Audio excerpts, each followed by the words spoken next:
नमस्ते दोस्तों। आज की कहानी बहुत ही इंटरेस्टिंग होने वाली है दोस्तों। ये कहानी दोस्तों आज बुलंदशहर के एक छोटे से गांव में रहने वाले एक लड़के की है दोस्तों। माँ बाप उसे घर से निकाल देते हैं। उस लड़के ने अपना जीवन कैसे बदला, आज इस कहानी में आपको हम यही बताने वाले हैं दोस्तों। और कहानी बहुत ही लव स्टोरी होने वाली है दोस्तों। उसका जीवन कैसे बदलता है, आइए आगे कहानी में आगे बढ़ते हैं। लेकिन दोस्तों, कहानी में आगे बढ़ने से पहले मेरी आपसे एक छोटी सी रिक्वेस्ट है दोस्तों। यदि आप चैनल पर पहली बार विजिट कर रहे हैं तो चैनल को सब्सक्राइब ज़रूर कर लें, ताकि मेरा हौसला जो है बढ़ता है दोस्तों। दोस्तों, कहानी को बिना देर किए शुरू करते हैं दोस्तों। तो दोस्तों, बुलंदशहर के एक छोटे से गांव में एक सुमित नाम का लड़का रहता था दोस्तों। सुमित पढ़ाई लिखाई में बहुत तेज था,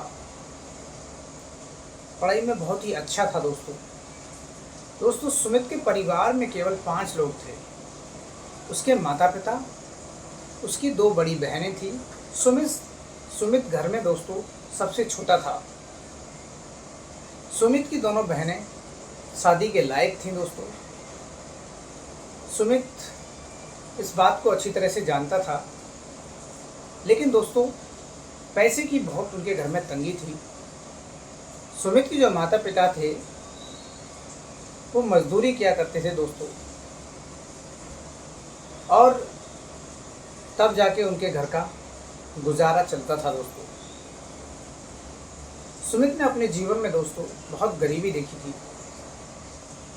एक दिन ऐसा होता है दोस्तों, धीरे धीरे करके उसकी पढ़ाई बंद हो जाती है, क्योंकि पैसे की बहुत तंगी थी उसके परिवार में। इसलिए दोस्तों उसके पिता ने उसकी पढ़ाई को रुकवा दिया। दोनों माता पिता ने मिलकर सुमित से कहा कि बेटे, कोई काम क्यों नहीं कर लेते हो तुम? पूरे दिन घर में पड़े रहकर मोबाइल चलाते रहते हो, कहीं जॉब कर लेते तो अच्छा रहता। लेकिन दोस्तों सुमित के मन में कुछ बड़ा करने की चाहत थी। वो हमेशा अपने परिवार के लिए कुछ अपने जीवन में अपने परिवार को खुशहाल बनाने के लिए कुछ बड़ा करना चाहता था दोस्तों। ये बात सुमित अच्छी तरह से जानता था कि यहाँ रहकर कुछ नहीं होने वाला है, लेकिन डेली बिस्तर पर जाकर मोबाइल चलाता रहता, नए नए पैसे कमाने के आइडियाज़ खोजने लगता था। लेकिन डेली रोज़ाना सुबह शाम खाना खाते वक्त उसको अपने माता पिता के ताने सुनने पड़ते थे दोस्तों। डेली के ताने सुन सुनकर सुमित दोस्तों पूरी तरह से थक चुका था, परेशान हो चुका था। कभी कभी तो दोस्तों उसे ऐसा भी लगता था कि सुसाइड कर लेना चाहिए। पिता शाम को रोजाना घर पर आते मजदूरी करके, और वही घिसी पिटी पुरानी बातें उसको सुनने को मिलती थी कि कब तक पड़ा रहेगा यहाँ ऐसे ही, यूं ही, बेटियां भी शादी लायक है, मैं अकेला क्या करूं। डेली ही दोस्तों आए दिन उनके घर में झगड़ा होने लगा। पैसे की समस्या दोस्तों बहुत ज़्यादा थी।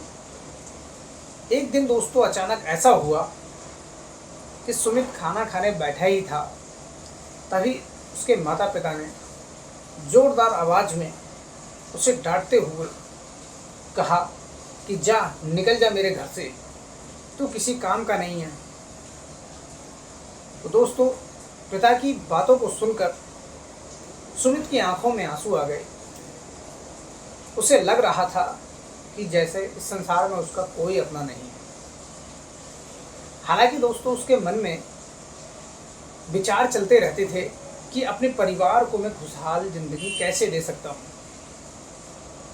वो तरह तरह की एक्सपेरिमेंट करता रहता था, खोजता रहता था कि पैसे कमाने के तरीके क्या हैं, क्या नहीं हैं। लेकिन दोस्तों उसे कुछ समझ नहीं आ रहा था, बहुत ही उलझन में पड़ चुका था दोस्तों। जैसे ही पिता ने कहा कि जा घर से निकल जा। तभी सुमित दोस्तों गुस्से में घर से निकलता है और अपने एक करीबी दोस्त के पास जाता है जिसका घर पड़ोस में ही होता है। दोस्तों उसके दोस्त का नाम राकेश होता है। सुमित राकेश से 500 रुपये की मांग करता है और राकेश कहता है कि 500 रुपये मेरे लिए कोई बड़ी बात नहीं है, मैं दे देता हूँ।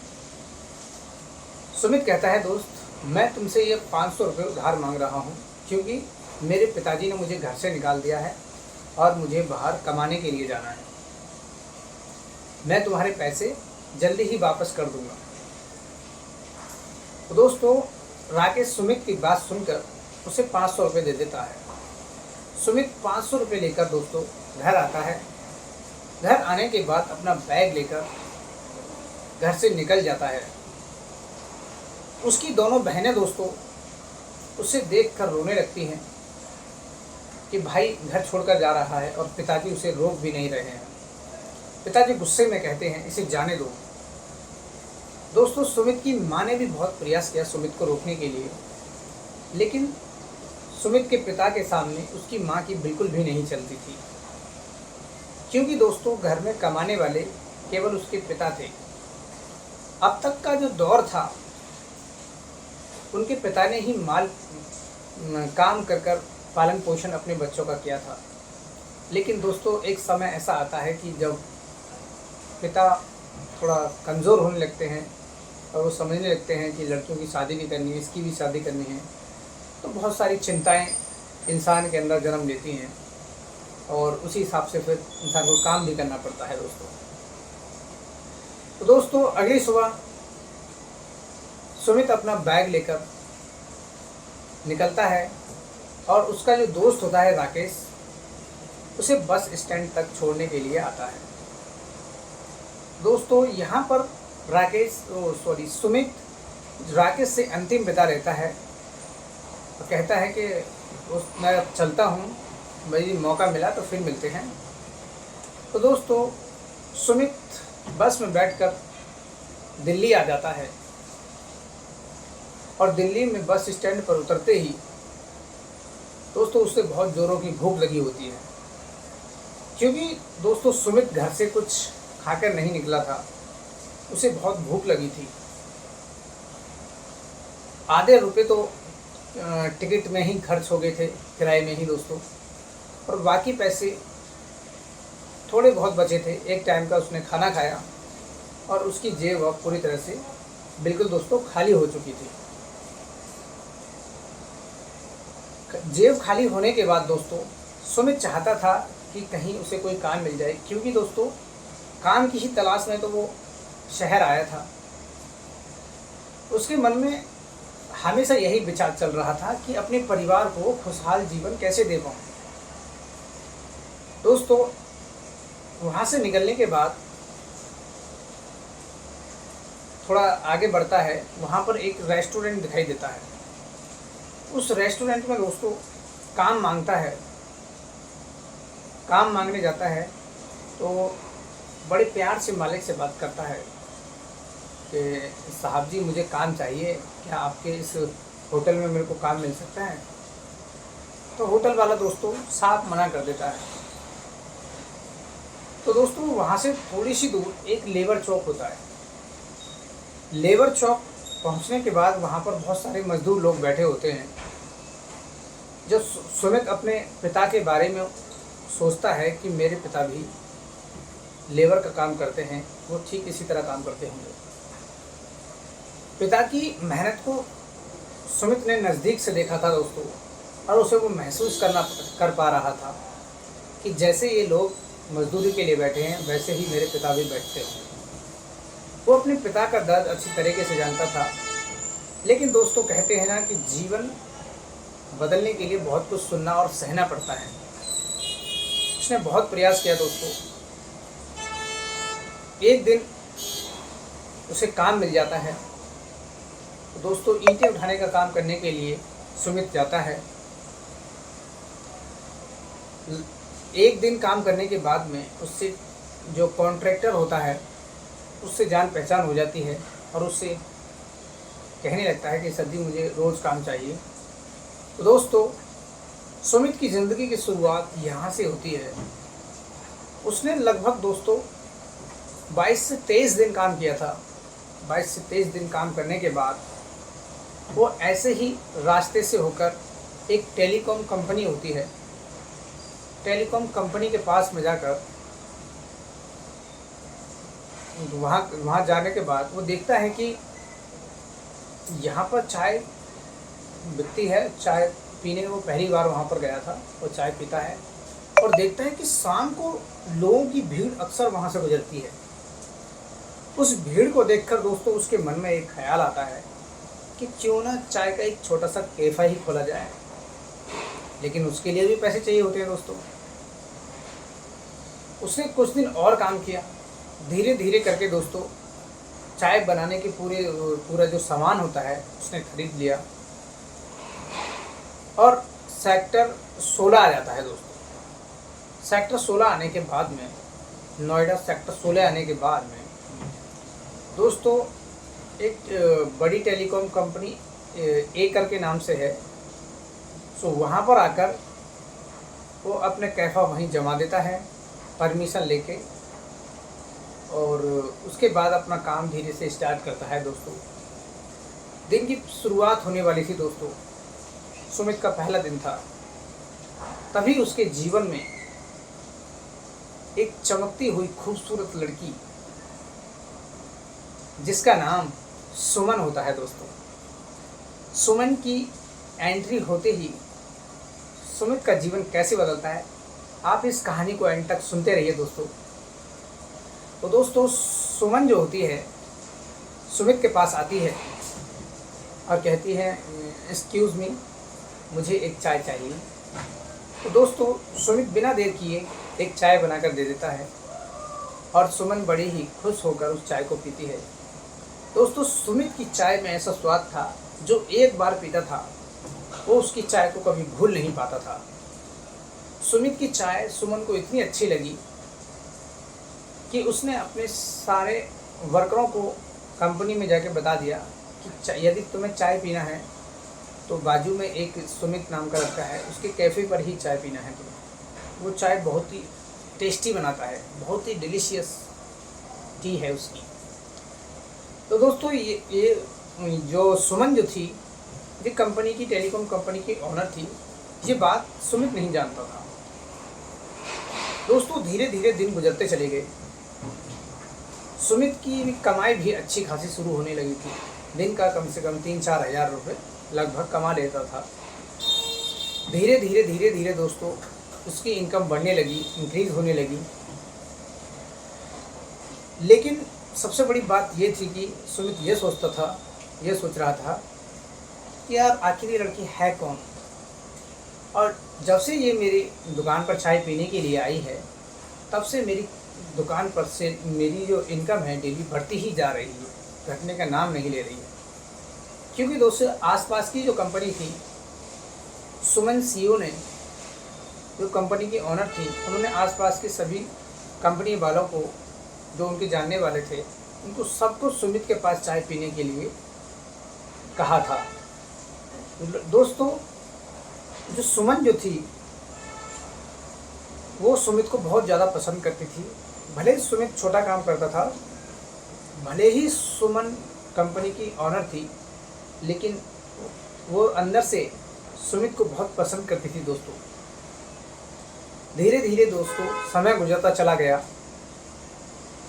सुमित दोस्तों अब लगभग बहुत बड़ा आदमी बन चुका था। उसने 7-8 सालों में 12 से 13 दुकान खोल चुका था। जगह जगह एक दुकान तो दोस्तों उसकी उड़ीसा में भी है। उड़ीसा में भी वहाँ पर नौकर लगे रहते हैं, और यहाँ पर भी दोस्तों 8 से 10 दुकानें हैं। जगह जगह उसने अपनी दुकानें खोल रखी हैं। दोस्तों आज सुमित जो है, आज एक सफल आदमी है और पैसे की उसके जीवन में कोई समस्या नहीं है। लेकिन दोस्तों सुमित अक्सर इस बात को सोचा करता था कि आखिर ये लड़की है कौन, मुझे इसकी वजह से ही लगता है मैं आज सक्सेसफुल हुआ हूँ। धीरे धीरे दोस्तों दोनों में बातें शुरू होने लगी। सुमन उसे बहुत पसंद करती थी, सुमित भी उसे अंदर से बहुत पसंद करता था। लेकिन दोस्तों उसके मन में कोई उस लड़की को लेकर गलत विचार नहीं था। वो हमेशा चाहता था, जानता था कि इस लड़की की वजह से ही मुझे सफलता मिली है। कहीं ना कहीं मुझे लगता है कि मेरे जीवन में इसका ही हाथ है। दोस्तों एक दिन लंच का टाइम था, सुमन चाय पीने के लिए आई थी। उसने पूछा, सुमित से उसके परिवार के बारे में पूछा। और जैसे ही दोस्तों सुमन ने सुमित से उसके परिवार के बारे में पूछा तो सुमित की आंखों में दोस्तों आंसू आ गए। सुमन समझ चुकी थी कि जरूर कोई ना कोई बड़ी घटना हुई है इसके साथ में, तभी इसकी आंखों में आंसू आया है, कोई तो बात रही होगी। दोस्तों सुमित अपनी पूरी सच्चाई सुमन को बता देता है। सुमन उसे तुरंत कहती है कि चलो तुम्हारे परिवार के साथ पास चलते हैं, देखते हैं आखिर अब वो लोग कैसे हैं। दोस्तों पिता की बातें सुनकर सुमित आज भी उनकी बातों को भूल नहीं पाया था। आज भी उनकी बातों को सुनकर उसके मन में उसका सिर घूम जाता था। लेकिन सुमित जो कुछ भी कर रहा था अपने परिवार के लिए ही कर रहा था। जैसे ही सुमन कहती है तो सुमन जो होती है अपनी गाड़ी लेकर आती है। 4 व्हीलर में बैठकर दोनों डिसीजन करते हैं और अपने गांव की ओर रवाना होते हैं दोस्तों। अब जैसे ही दोस्तों गांव में पहुंचते हैं, गांव के बाहर चमचमाती कार और सूट बूट पहनकर एक लड़की के साथ सुमित जब अपने घर के बाहर उतरता है तो लोग उसे देखकर हैरान हो जाते हैं। कुछ लोग तो पहचान भी नहीं पाते हैं कि आखिर ये कौन है। और जैसे ही दोस्तों अपने घर में एंटर होता है, घर में घुसता है, तो उसकी बहनें जो होती हैं वो घर पर नहीं होती हैं, उसके केवल माता पिता ही मिलते हैं। उसके माता पिता सुमित को देखकर चौंक जाते हैं और उसकी माँ सुमित को पहचानने से इनकार करती है, क्योंकि उनकी आंखें नम हो चुकी थी दोस्तों, उनकी आंखें धुंधली हो चुकी थी। और धीरे धीरे ये सब कुछ सुमित अपने बारे में सब कुछ बताता है। सुमित के पिता गले लगाकर सुमित से बहुत रोते हैं और कहते हैं, बेटे तुम मुझे छोड़कर क्यों चला गया था? क्या तुझे मेरी याद नहीं आई? क्या तुझे अपनी माँ और बहनों की याद नहीं आई? तब सुमित अपनी सारी सच्चाई, सारी भड़ास, जो कुछ भी उसके दिल में था अपने पिता को कहता है। पिताजी मैं तुम्हारे और मम्मा और बहनों के लिए तो सब कुछ करना चाहता था। आपने जो कुछ भी मुझसे कहा था कि घर में पड़ा रहता है, क्या करता है, वो मैं जानता था कि मैं अपने जीवन में क्या करना चाहता था। तो दोस्तों सुमित के माता पिता सुमित से मिलकर बहुत खुश होते हैं। और सुमित जब उनसे मिलकर बहुत खुश होता है, खाना पीना खाता है, तो उसके बाद उसके अपने पिता से पूछता है कि पिताजी मेरी दोनों बहन कहाँ हैं। तो दोस्तों सुमित के पिता बताते हैं कि तेरी दोनों बहनों की शादी हो चुकी है और ऐसे ऐसे इस गांव में उनकी शादी की है और लड़का ये करता है। तो दोस्तों इतनी बात सुनकर पिताजी और माता को साथ लेकर और अपनी दोस्त सुमन के साथ, अभी तक तो सुमन केवल एक दोस्त थी, लेकिन अंदर अंदर उनके क्या चल रहा था आप इसी तरह से समझ सकते हैं। वो प्रेम ही था, क्योंकि बिना प्रेम के दोस्तों कोई साथ नहीं आ सकता, इतना मुझे ऐसा लगता नहीं है। तो दोस्तों अपनी बहनों के पास जाता है और जैसे ही अपनी बहनों से मिलता है, उसकी बहनें उसे गले मिलकर बहुत रोती हैं, कहती हैं कि भैया कि तुम हमारी शादी में भी नहीं आए थे, क्या आपको हमारी याद बिल्कुल नहीं आई थी? तभी सुमित फूट फूट कर रोने लगता है, कहने लगता है, बहन मुझे तुम्हारी सबसे ज़्यादा फिक्र थी, सबसे ज़्यादा चिंता थी, लेकिन मेरे अंदर क्या चल रहा था ये सिर्फ मैं ही जानता हूँ। मैं अपने परिवार को एक ऐसा जीवन, खुशहाल जीवन देना चाहता था, इसीलिए मैंने इतनी सारी मेहनत की और आज मैं एक सफल आदमी हूँ। और यही प्यार भरी और दर्द भरी आवाज़ में उसने सुमन को भी अपनी बहनों की भाभी बता दिया। कहने लगा, ये तुम्हारी भाभी है। सुमन इतनी बात सुनकर दोस्तों चौंक जाती है, कहने लगती है, अरे सुमित ये तुम क्या कह रहे हो? तो सुमित कहने लगता है, सही तो कह रहा हूँ। तो दोस्तों माता पिता के डिसीजन के बाद में सुमित और सुमन दोनों आपस में शादी करने का प्लान बताते हैं। सब लोग, दोनों लोग अपने घर पे बता देते हैं कि हम एक दूसरे से प्रेम करते हैं और ये ऐसे ऐसे इनके चाय के कैफ़े हैं कई, और ये एक सफल व्यक्ति हैं और मैं एक कंपनी CEO हूँ, आप तो जानते ही हैं डैड। दोनों परिवार वाले मिलकर दोनों की अच्छे से शादी करा देते हैं दोस्तों, और दोनों अपने जीवन में इतने खुश होते हैं, बहुत खुश। आज भी उनका जीवन इतना खुशहाल चल रहा है। तो दोस्तों, लड़कों का जीवन जो होता है बहुत ही संघर्षशील होता है। यदि संघर्ष, लड़कों को अक्सर शुरुआत से ही ये सिखाया जाता है कि तुम कमज़ोर नहीं हो, और सच में दोस्तों लड़के कमज़ोर होते भी नहीं हैं।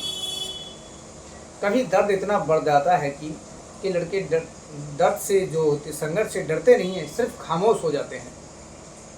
तो दोस्तों, कहानी आपको कैसी लगी है कमेंट बॉक्स में ज़रूर बताइएगा। वीडियो को लाइक और चैनल को सब्सक्राइब ज़रूर कर देना दोस्तों, ताकि मेरा हौसला जो है बढ़ता रहे और मैं रोज़ाना आपके लिए इसी तरह की वीडियोस लेकर आता रहूं। तो आप कमेंट करके ज़रूर बताइए कि मेरी वीडियो कहां से सुन रहे हैं। तो दोस्तों, जय श्री राम, राधे राधे।